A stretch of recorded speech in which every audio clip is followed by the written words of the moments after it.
to the Quiet Warrior Show, where we help top leaders find their pathway to incredible success and a lifetime of happiness. Here is your host, Tom Dutta, the Quiet Warrior. All right, everybody, welcome to the Quiet Warrior Show. I'm your host, Tom Dutta, and I'm ever excited today. When was the last time I showed you a book that was titled One-Legged Mongoose? I'm just going to hold this up for those who are going to watch the video production. There it is. And we have the author on today, but he's more than just an author. Let me tell you a little bit about Marc Straus before we bring him out of the green room. Marc is a poet, a writer, medical oncologist, art collector, and he lives with his wife, Livia, in Chapacua, New York. He's an author also of numerous scientific papers and articles on contemporary art, and he's published 4 poetry collections, including Not Good, which was staged on Broadway. That's awesome. His poems and stories have appeared in Plowshares, Kenyon Review, and many other literary journals. And the Strauss founded Hudson Valley MOCA in Peekskill, New York. And I'm excited about Marc running a gallery in New York. If you ever get out to New York, you got to drop in and check it out. Everybody, we are live streaming today across LinkedIn, YouTube, Facebook, Twitter. This will be produced into an international podcast and a video premiere. Give us a like, subscribe on the YouTube channel, and that allows us to get the release out to you and do more of these shows. So everybody, I'm going to bring on now from the green room, Mr. Marc Straus. Hey, Marc, welcome to the show. Thanks, Tom. It's kind of fun to have you on from New York, and I'm on the west coast of Canada here. Truly an international interview. Hey, so Marc, when your book crossed my desk, I was all excited. I've read your book, and I've got a little surprise for you later on that. But I wanted to ask a question right off the bat: is, why did you write this book? I've been circling writing this book for over 30 years, and I couldn't begin it as I had promised my kid brother until my mom passed away. So I began the book, and it's a long time coming. Hold it up there, Marc. Let's take a full look at that. And just tell us the title again. One-Legged Mongoose. Okay. And that in itself, sir, is the other thing that caught my attention. I love it. And the fact that you're a poet and you named it this, but I was reading somewhere in some information you sent me about the title of the book. Tell us about the title of the book. I know it has special meaning. Yeah, this is a memoir of the years I was 10 to 12 in Long Island. And it's narrated by the kid I was then. And One-Legged Mongoose is the title of a chapter that occurs later in the book. And we find out as we open, I'm forced to transfer to a religious school in the beginning of 5th grade, which means commuting 4 hours a day with my kid brother. And we're off to Queens, New York, and the book takes you through the first year, and then we're almost at winter, my second year in the school, and my mom tells me, I've signed you up for the Boy Scouts, which I couldn't understand. And in order to get a first badge, you have to go on a weekend camping trip. So off we go in the freezing cold out on Long Island, and we arrive at this campsite, and after the campfire, the scout troop leader tells all the kids, well, boys, we're really lucky that we're able to come here this year because the park has been closed to visitors for years because a one-legged mongoose, half man, half mongoose, has roamed the park for years and killed people. But nobody's seen it for a while. So almost all the boys peed their pants. I'm shaking in my boots. First of all, this show is about the hero's journey, telling stories, trading stories. And I was a Cub Scout and a Boy Scout. My dad was a military commanding officer, Marc. So I totally remember times being out in the bush. I think one of the stories I remember is we were told to go out and create a plaster cast of a footprint. And then we were scared whatless as we went to sleep the first night, wondering what all these big footprints were from. It's a pretty cool story, everybody, the mongoose. And going back, first of all, I want to honor you about what you said up front here. I think it's a strength in leadership, Mark, to be vulnerable or to open yourself up to perhaps sensitivity. So saying you waited till your mom passed to write this book, I just want to read something out of here for everybody, and then we'll get you to talk a little bit about it.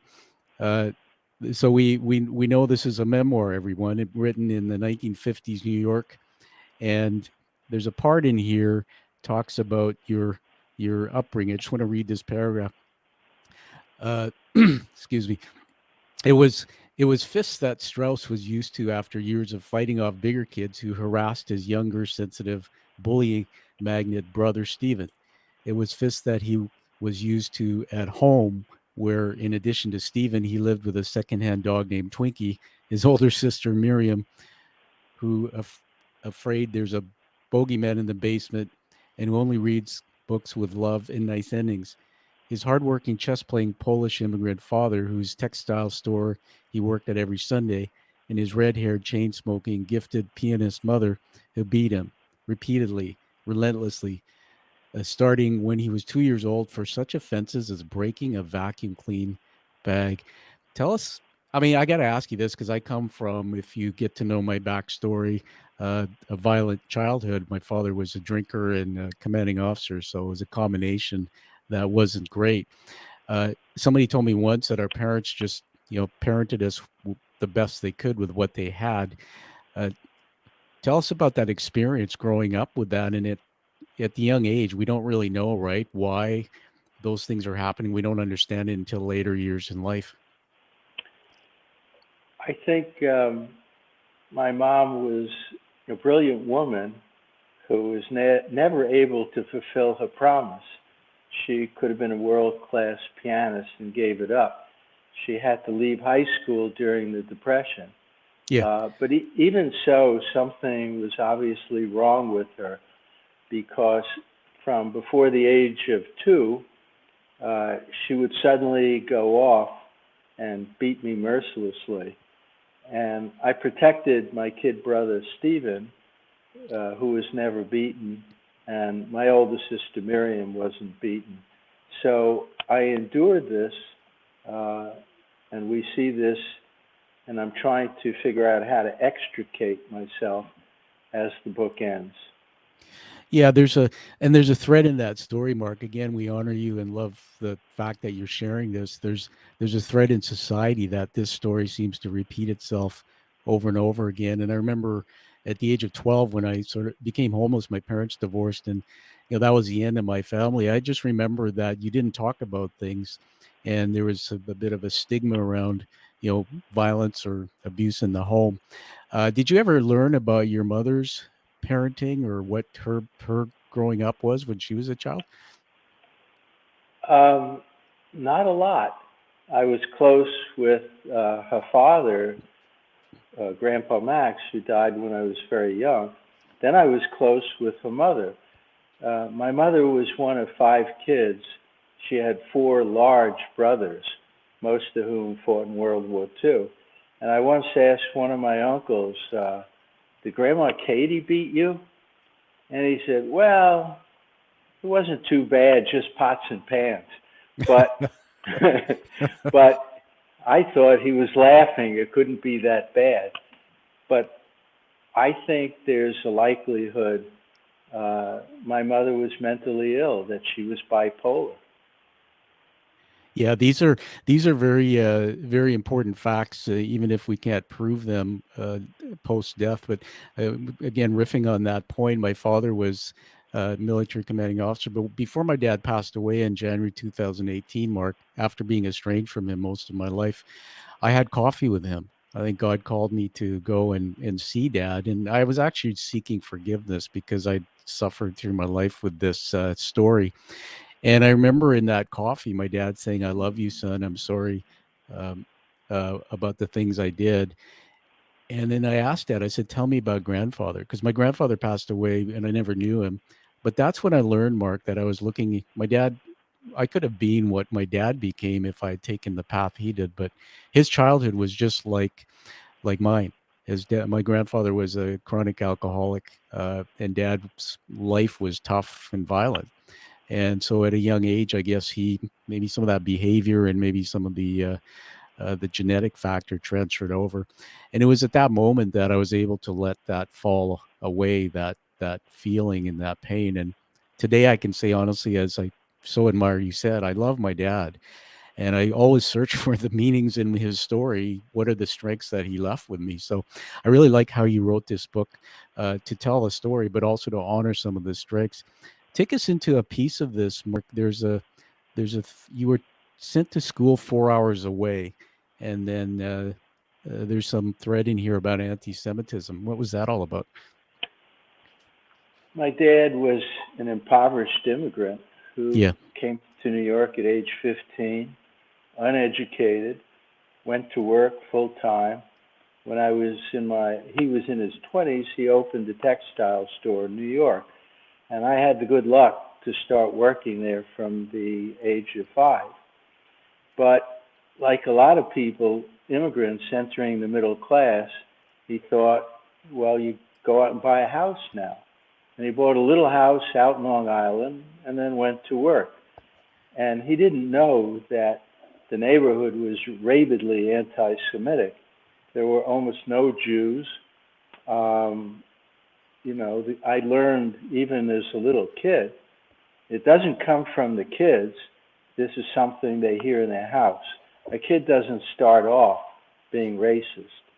And it was tough, but it was tougher for my younger brother. And he just attracted bullies. And I had a way of finding out if anybody hit him, and then I would go out and beat them up. So I spent my childhood beating up a lot of kids. I'm not laughing at you. I'm actually I have this multidimensional brain, I think, that visualizes things. I'm trying to picture you because you're such a calm, nice guy, being one of those guys who's beating the crap out of people in a schoolyard. I'm an advocate, by the way, Mark, for the whole thing of anti-bullying. I was picked on as a kid growing up for many reasons, color of my skin, and maybe I projected a bit, also being a little heavy set. But a friend of mine wrote a book a few years ago, and I gave my name and a passage endorsement on it. And I think I said something like, standing up for somebody else is the first step of learning how to stand up for yourself. And so good for you and putting yourself out there to When help. there's a story in the book, Yeah. and the second summer, I contracted polio, and I was totally bedridden for 2 months. And, fortunately, I had no aftermath. But as I was starting to recover, my family sent me off to camp with 2 weeks to go. And I was really weak. And I entered this bunk where I'd never been there, where all the kids know each other. And the first night I see it, there's a kid in the bunk bullying another kid, and it was relentless. And the kid being bullied was crying, and I watched the other kids in the bunk, some of them join in. And the person I disliked the most was a kid in the corner pretending he was reading a book and not seeing it. Wow. And I remember going over to him and saying, "You're just as bad. You're just as bad, pretending this isn't happening." Yeah, thanks for sharing that, everyone. We're talking to Marc Straus, the author of One-Legged Mongoose. Mark, hold up that book again. Let's take a look at it. It's an amazing cover. Whoop, here we are. Perfect. Now, just a little bit on the book. There's a bunch of people on there. What was the thought behind that cover? Now, I know this was 1950s New York, right? Well, it was. The editor did something really unusual, and at first I couldn't see how we would pull it off, but then I loved it. He brings in my dad's store that he opened in 1943, Strauss Gold and Lower East Side. It was a textile store. Amazing. But there, are people from that time. In the lower middle, I'm on my dad's shoulder. I'm a little kid. But there's Sugar Ray Robinson, Yeah. Dwight Eisenhower, Roy Rogers, and Tonto, and these are all characters from that time. I thought it was great. Yeah, that's really what caught my attention. The just brilliant. Everybody, the book One-Legged Mongoose. There's a passage on the front. It says an astonishing memoir full of humor, heart, vision. A must read, and that's by Mary Kay. And then on the back, there's a lot more. I just wanted to prove I've got the book. Here it is. I've read the whole book, and it's a bit of a read, a few extra pages, but it's just brilliant. I think one of the things I loved about it, Mark, is if you're familiar with Joseph Campbell's concept, The Hero's Journey, I was able to be, as an average person, put into your story. It just felt like being there. I've never been to 1950s New York. That was a bit before my time. Going back to what you said about polio, I'm just curious, in the 50s, you're a medical person, the things have changed, but what was it like back then navigating through polio with no real advanced medicine? Well, everybody was frightened, and the peak of polio was in the summers, and families who could would go off to the country, and the wife and kids would stay there. The father would go to work, maybe come back weekends. But as a kid, I saw a girl, a neighbor, taken out of her house in an iron lung, and she died later. I discovered I had it one summer day. I was trying to walk down the steps from the upper level, and my feet wouldn't hold me. And over the next few days, they made the diagnosis, but there wasn't a specific test. It was a diagnosis by exclusion, and there was no treatment. And about a year and a half after I had polio, the Salk vaccine came out. And it's important to remember that in the beginning when it came out, a couple hundred people died, and they had to take it off and bring it back. Everyone took it. And we think today about this epidemic with so many people refusing to take a vaccine that is so safe compared to the polio vaccine, where everybody took it. This is a teaching moment, everybody. I just want to highlight this. Come back and listen to it. I'm glad you said it that way, Mark. There's a passage in the book I read when you actually took that shot, and everybody in the book that Mark's written, One-Legged Mongoose, he explains as a young man where they gave you a large, it was a syringe full of a lot of fluid, and I think they put it in your butt twice. And I remember, you can tell us, get us back into that moment, but there was something about it. I just cringed. I mean, it was like, the amount of pain? Just tell us a bit about that experience. I was in the neurologist's office, and there was no real treatment. So he said, for a lot of money, I could get a shot of gamma globulin, which ostensibly we know today might have had some antibodies. And he said, we have to do a test dose to make sure you don't have an anaphylactic reaction. And a teeny test dose was like somebody put a hot poker right into my butt. Goodness. And I was thinking, oh my God, this is only a test dose. First of all, I got to honor you again. I mean, you talk about heroic stories, but there's something I'm always curious about, especially with people who have adversity. But, there's two types of people. There's the kind who go down the path of drugs and alcohol and just get lost in themselves. Maybe some of them just take themselves out. And then there's the others who have resilience. And so I'm just going back, paraphrasing some of the parts of this story, Mark. Growing up, first of all, you defended your brother, Stephen, because he was being bullied, yet you were being, to quote your words, beaten relentlessly by your mom. And then, here you are with polio, and you're sucking it up and taking the drills. Where do you get that? We're born with characteristics in our personalities, but what gave you that resilience? Was it really maybe the beatings and the things that you had encountered as a kid that gave you this? What was your chip on your shoulder, I guess, that kept you moving forward? I think I compartmentalized getting beaten is part of the way I got through. When it was about to happen, I was able to go into another space in my head and disappear in that space and never feel it. You know, I never felt the physical beating. I always thought if I was in a fist fight, I had an enormous advantage. I wouldn't feel any pain. And I think people compartmentalize trauma in different ways. We think we put it aside, but I have a belief it's there. We keep it. We retain it somehow. Yeah. And one of the saving graces for me is during the day, I was free to do anything I wanted anytime, and I'd be off towns away. I would go wherever I want, which was usually a long distance. I was a very independent kid. But in this area of my life, even through adulthood, I never told anybody. Yeah.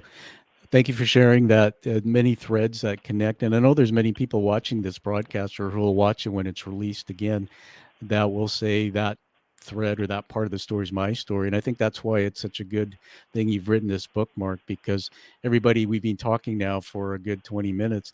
There's many threads in here. There's mental illness, there's childhood abuse, there's, anti-bullying. And for a man to stand up, an accomplished man like Marc, and share those stories, I mean, there's a deep meaning behind it. You mentioned about your mom possibly bipolar. I think my dad, Marc, had from his childhood probably dealt with anxiety and mental illness. Unfortunately, alcohol is a self-medicating tool.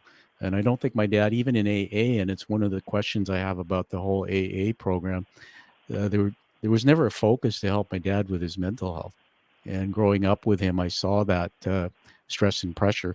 I'm also an advocate for mental illness. In my TED Talk a few years ago, I slipped in a bathtub a few years ago, Marc, and had a brain injury, and I slipped into depression. And my first experience with suicidal thoughts, I shared that live the first time through a TED Talk. It scared the heck out of me. And even today, I still see a psychiatrist, and I'm working through anxiety and depression. But I got to say, man, when you write a book and you talk about things like that, the whole mental health side is huge. New York's been through a lot with, obviously, like the world with COVID-19 and so many events that have happened out of your control. How's New York doing today with things? Much better. It's finally on the downturn, but the world dodged a half a bullet.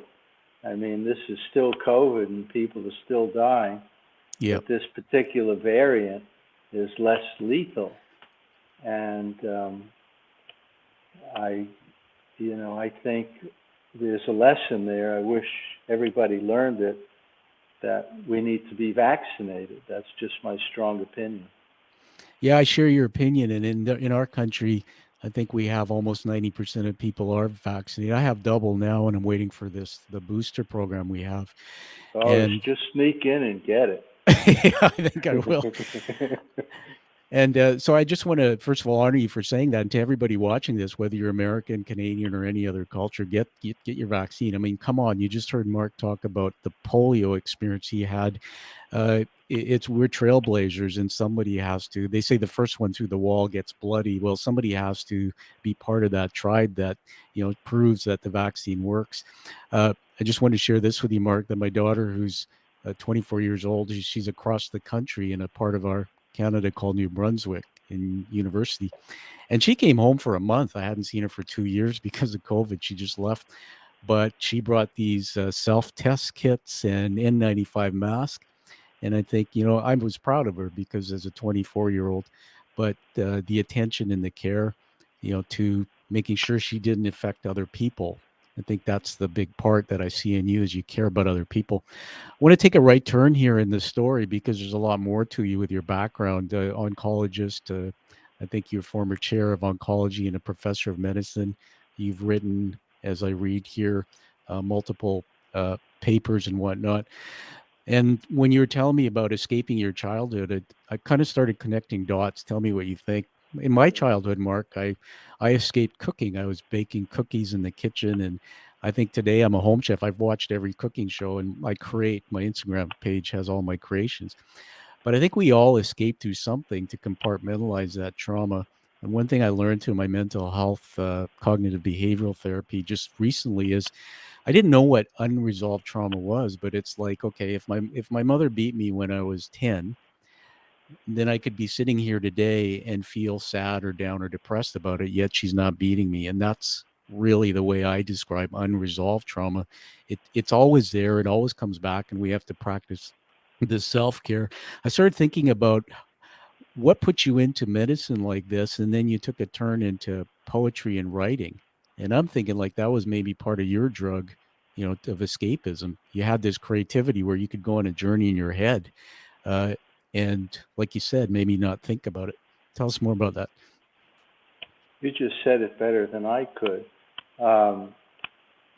When I went to college, I didn't think I would be pre-med. When I was a little kid in the store, I knew for an immigrant like my dad, the best thing his kids could do was become a physician. But I kind of separated from it. And then I applied to medical school early, and it was one of these silly things, thinking, well, if they take me, I'll deal with it. And they took me, and then I went. And I actually didn't like it for the first 3 years because it was mostly memorization. But then when I began to be involved with sick patients and try to make a difference, I started falling in love with the profession. And out of medical school, I spent 2 years at the National Cancer Institute. I was really lucky to get that position in drug research and development. And cancer medicine was very, very primitive back then. And I just began to realize there's so much I could do. And I was relentless in the same way. I don't know if anybody could have worked harder, but the honor of taking care of a patient who's very sick and being responsible to help make them better, give them quality life, longevity, cure. That's what I spent 40 years doing. And I'm really lucky I was able to do that. But then in my mid-40s, I just had this notion one day, I want to write poetry. And I wish I could tell you I understood anything more about it. But I luckily got into a great class, and I just started writing, not thinking it was not about whether anybody would read it or care, but the work got accepted very, very quickly. And then going on the road as a poet was an enormous treat. And it was exactly as you describe it. It was speaking from the unconscious. And I think it gave me greater longevity as a cancer doctor. I mean, I had a voice, and a lot of my poems were about cancer patients. Yeah, everybody, Mark, hold the book up one more time there. We're talking to Marc Straus, the author of One-Legged Mongoose. Thanks, Mark. We're going to talk to you about that book in a minute from a review perspective. Everybody, an author's work only gets known when you read their book, but you go one step further and post a review on Amazon or Goodreads.com or both. So I'm going to recommend, I've got the book here, you get it, and don't just get it, read it, and post a review for Mark. It's interesting about the poetry thing. You said you went to take a class because I've always wondered about poetry. I used to write a bit in school, but I read at the back of this book, everyone, there's a series of poems that you put, and they're really good. And I went to YouTube and started Googling or YouTubing Mark, and I found I think I told you this in the show art I set up for you. There's a real vintage clip there of you standing up and there's flashes going off and you're reading from a book. Tell us about just an experience reading poetry. It's one thing to write it, but to share it. Well, I I didn't anticipate what was going to happen when my first book came out in 1994 from Tri-Quarterly Northwestern. I was invited to a reading. There were hundreds of people there. And my wife claims I was really nervous. I don't even remember. I had already given over 500 cancer lectures, and I thought, wow, this is a breeze. Yeah. When you're reading poems that come out of your unconscious, it's scary. And Wow. you're just so vulnerable. And the poems were in the voice of patients, internal monologues, but it was in the voice of an oncologist. And it was as if I was channeling them. And it's such a different feeling reading that kind of work. This book came out of my poetry space. I let the kid talk, and I would be in that place, and suddenly I was there, and I could see everything and remember everything, and I just stepped back, and the kid told the story. Well, that's amazing. That's the one thing about writing a memoir, Mark. Some people say that to me when I meet them, that they've wanted to or been thinking about doing this book all their life, and courage or just fear of what people might think or just not knowing how to do it get in the way. So I want to congratulate you for doing that. So speaking of the book, we're going to have some fun, and I'm going to share with you. We're going to reveal a international Canadian review of your book. I posted this, and so I'm going to put it on the screen, and let's just enjoy. This will be in the show production, and I'll send you a copy. There it is. Your first 5-star, or maybe more than that, on Canada's Amazon.ca. And I titled it, review title, One-Legged Mongoose. This book has legs. So a little bit of my humor in there. And I'm just going to show you proof. There it is, posted on Amazon. That was January the 14th. I love that book. Thank you. Thank you. Well, congratulations. And we're just going to, have to show some fireworks, get all excited there. There it is, everybody. 5-star review for Marc Straus's book. Now, we put in the production so that when you receive this, you can use it as a tool to keep getting the word out there about your book. As we move to the latter part of the interview, Marc, I just want to talk to you about the whole thing about your art gallery. I have a personal interest in this. I think channeling your past adversity into something creative, I believe that serving others and creativity is a very strong way to keep mentally strong. Tell us about the art gallery, and I think you've got representing 50 artists or something from 26 countries. Why did you start that, and what exactly is it? When the little kid, not so little, the kid in this book, I was a really good collector. I mean, I was an extraordinarily good baseball card collector. I was this little kid who would go to high schools and wait for some big high school kid to have a card that I wanted, and then I'd win. But I was a collector, and by the time I was a teen, I was collecting art. And when I started medical school, I got a weekend job to buy art. If I could squirrel $1,000, I'd go buy a painting nobody wanted. Yeah. I mean, right behind me is let's full screen you here. A crazy red and yellow painting. Oh yeah. And I didn't realize that's a painting, by the way. That's a painting. Well, nobody else thought it was a painting back then. I honestly thought it was part of the architecture, but I didn't want to ask. Well, it's a canvas, red and yellow. Is it really? Yeah. And it's a 1970 painting by an American, Ellsworth Kelly.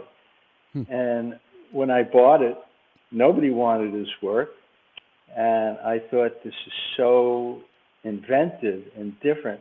And I really studied it. And it turned out no one else bought one for 7 years. Wow. But he became one of the most famous abstract painters in the world. And 7 years ago, the Museum of Modern Art gave him a 90th birthday show with this painting. But amazing. I was willing and my wife was very much a part of it, I was willing to go out there without taking advice and try to figure out my way in. And I had to respond to things that I loved, but I worked hard at it. And I kept collecting. And then when I really thought I needed to stop practicing cancer medicine full time, suddenly one day I said to my wife, I'm going to open an art gallery. And she said, well, what about now we're going to travel a little bit? Anyway, I opened the gallery right across the street from my dad's store that I worked at as a kid. And I love it. And I represent different artists from around the world.